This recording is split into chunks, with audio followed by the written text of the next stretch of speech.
pag-ulan pa rin sa panig ng Mindanao at dito sa Metro Manila makulimlim pa rin ang langit at aambon-ambon. Mula dyan sa Pag-asa DOST, paano nga ba ito may papaliwanag, April Inerio? Salamat, Princess. Sa ating balita, humina na ang epekto ng tail end of a cold front sa Mindanao. Ganun pa man, inaasahan pa rin itong magdadala ng maulap na kalangitan na may mahina hanggang katamtamang pagulan sa Mindanao. So yan po ay ayon sa final weather bulletin na inilabas ng Pag-asa kaninang alas 11. Kaugnay naman ang binabatayang sama ng panahon ayon kay Pag-asa weather forecaster Alzar Aurelio.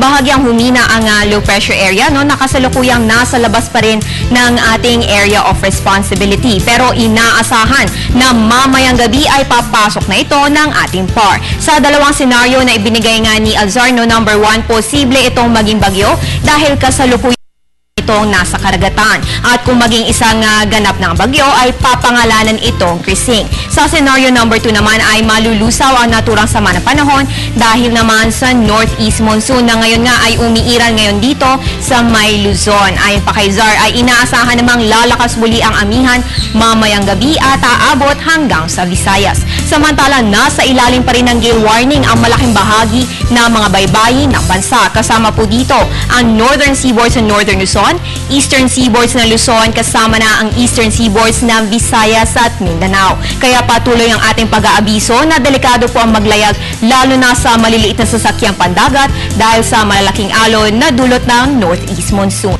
Sa lagay naman ng panahon ngayong Miyerkules, base sa mga radars at satellites na Pag-asa, no, ay wala nang na-record na mabibigat na pag-ulan dyan sa Mindanao. Kaya pati po ang Visayas ay makakaranas na lamang ng light to moderate rain showers or thunderstorms. Dito sa Metro Manila, Bicol Region, Cagayan Valley, Calabarzon at mga probinsya ng Aurora at Quezon ay makakaranas naman ng mahihinang pag-ulan. Hindi dahil sa sama ng panahon, no, kundi dahil pa rin sa amihan. Samantala, sa special weather forecast naman ng Pag-asa sa Compostela Valley at Davao Oriental, makakaranas na lamang ng maulap na kalangitan na may mahihina hanggang katamtamang pagulan ang mga nabanggit na probinsya ngayon hanggang bukas at pati maging sa Biyernes at Sabado. Patuloy lang naman po ang pagmumonitor natin sa naturang sama ng panahon dito mismo sa Pag-asa, kaya ugaliin tumutok sa PTV kada oras para sa weather updates. At yan na po ang latest mula dito sa Pag-asa DOST.